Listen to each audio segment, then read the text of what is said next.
to switch gears a little bit, now the debate of fracking or shale mining is actually reaching a very high fever pitch here in Dayton, but there are several myths, truths circulating along with the facts and even some new developments in the issue.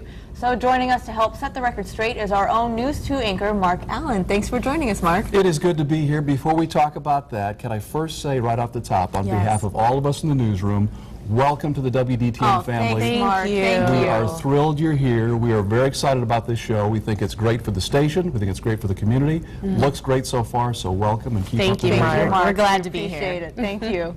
So give us the lowdown on fracking, fracking 101, I guess. Well, where do you start? We've heard so much lately about America's dependence on foreign oil and how we need to address that in some way. This is becoming a very big issue in the state of Ohio. What we're talking about is mining for underground energy sources. Typically, we've been dependent on, Middle Eastern oil, that sort of thing. Come to find out, there's all kinds of oil and natural gas reserves right here in Ohio. Just below us. We're sitting on it, a lot of it right here in the Miami Valley. The problem is it's a little bit difficult to access. So there's this process called fracking by which they drill down deep through the groundwater into the bedrock. They inject water, other materials, move that stuff around, make it easier to access and get it out where we need it. So on the plus side, in a state like Ohio, where we need revenue, we need jobs, we need energy, it sounds like a win-win. There is another side to this. The environmentalists are very concerned about what this could mean to our groundwater. And quite frankly, there have been some connections here of late. Last year there were earthquakes, minor earthquakes, in the Youngstown area that they believe were traced back to the fracking that has been happening in that area.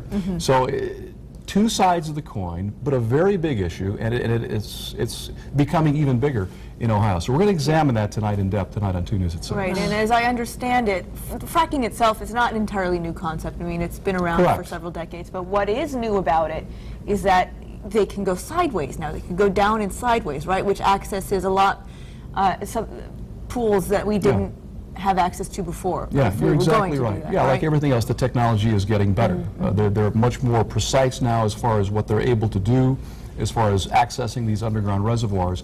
But when you start digging down through groundwater, the groundwater is only 200 to 300 feet below the surface, so they're going through that.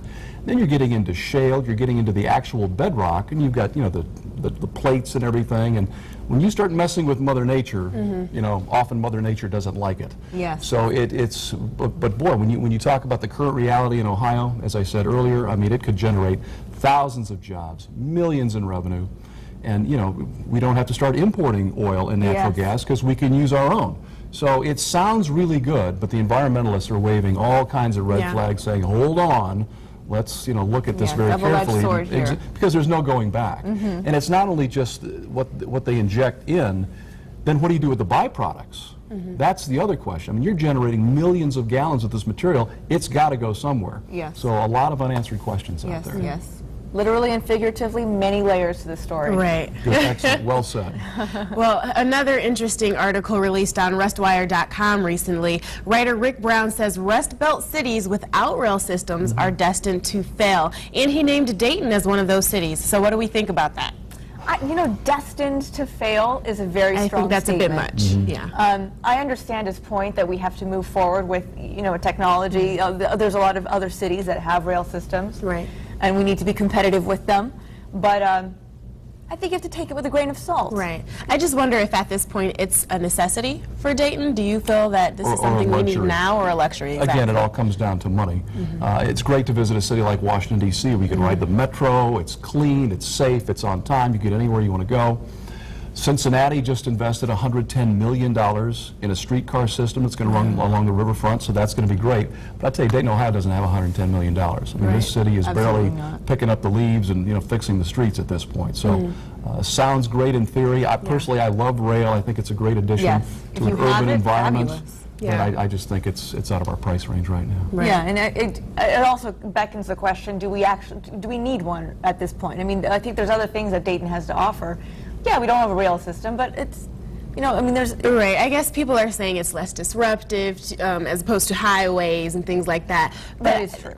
I think if you're dealing with a very large city, maybe in LA or something like that, Where it's the highways can maybe be a little necessary, yeah. overwhelming, but I don't think that we're struggling that much with highways where we need to Well, go and to one a of my different favorite things about alternative. Dayton, you can get anywhere you want to go in 15 minutes. Exactly. It's not like this is a tough town to get around in. Right, Traffic to navigate. is not an issue. Fine. So I think it's less of an issue Yeah, here than exactly. maybe some other cities. Well, switching gears just a little bit, Dayton is among the lowest of all Ohio cities for the number of self-employed men and women. And despite a growing self-employed workforce on the national level, the U.S. Census confirms that Dayton actually is pretty low compared to our population. So That's troubling to me. Yeah. About a year ago or so, the city of Dayton launched this new initiative, and you still see the signs of the airport in various places. Dayton Originals Wanted. This was the slogan of the campaign, hearkening back to Dayton's heyday when we were known for our inventors and our entrepreneurs. I mean, that's what put us on the map. Yeah. I think that's the goal, but then when you cite the research like you did, clearly we're not getting there. So that's, yeah, and just to Right. throw some numbers out there, I mean, it's roughly 19,000 self-employed people in the Dayton area, which is about 4.9% of the total population here in Dayton. And that 4.9% is a very small number. Yeah, very small percentage, definitely. Yeah. It's, we're kind of reinventing ourselves economically. You know, we've lost GM, we've lost NCR. I mean, this local economy has taken some real body blows in recent Yeah. years, and we're trying to figure out who we're going to be in the future. And the current mayor and former mayors have said, you know, don't wait for another GM. That day's not coming. It's going to be the small and medium-sized businesses that will be the future here. So, you know, it's something we need, but apparently Yes. if those numbers are right, And we'll get there. Yeah, We will well, get it there. will definitely be interesting to see if those numbers rise. Now, on the flip side, Dayton has made Amazon.com's list of most romantic cities in the country. Yes, Amazon compiled this list of romantic cities based on the most sales of romance novels and Barry White albums. That's the best Nice. part. I read That's this a- story the day it came out. Wouldn't you think at this point anybody who wants a Barry White album has it? Yeah. Are Yeah. people You still would think buying so. Barry White albums? I mean, Apparently, seriously. yes. In And Dayton people we in are. Dayton are buying Barry White. Exactly. Exactly. You got the voice down pat. Thank you very much. But what I wonder is, if they're buying romance novels, that implies to me, maybe, no offense against those who read them, I do every now and then, that maybe there's not so much romance in the everyday life. That is a So good I don't know point. if that's It a is a direct good reflection of romance in It your is life. a good point. Here's my theory. The reason why it's such a Valentine's is such a big deal in the Allen house, you may not know this, it is my birthday. It's also my daughter's birthday.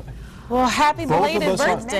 Thank you. Wow. My daughter turned 22, and I turned a number quite a bit larger than that. Just a few years past 22. Valentine's Day is a big deal at the Allen house. Yeah, Absolutely. No, so you guys are just romantics because your birthdays are that day, not because you're listening to Barry White or reading romance A novels. lot of heart-shaped cakes. Okay, a at lot the of Allen heart-shaped house. cakes. Well, that's a fun place to be on Valentine's Day. Absolutely.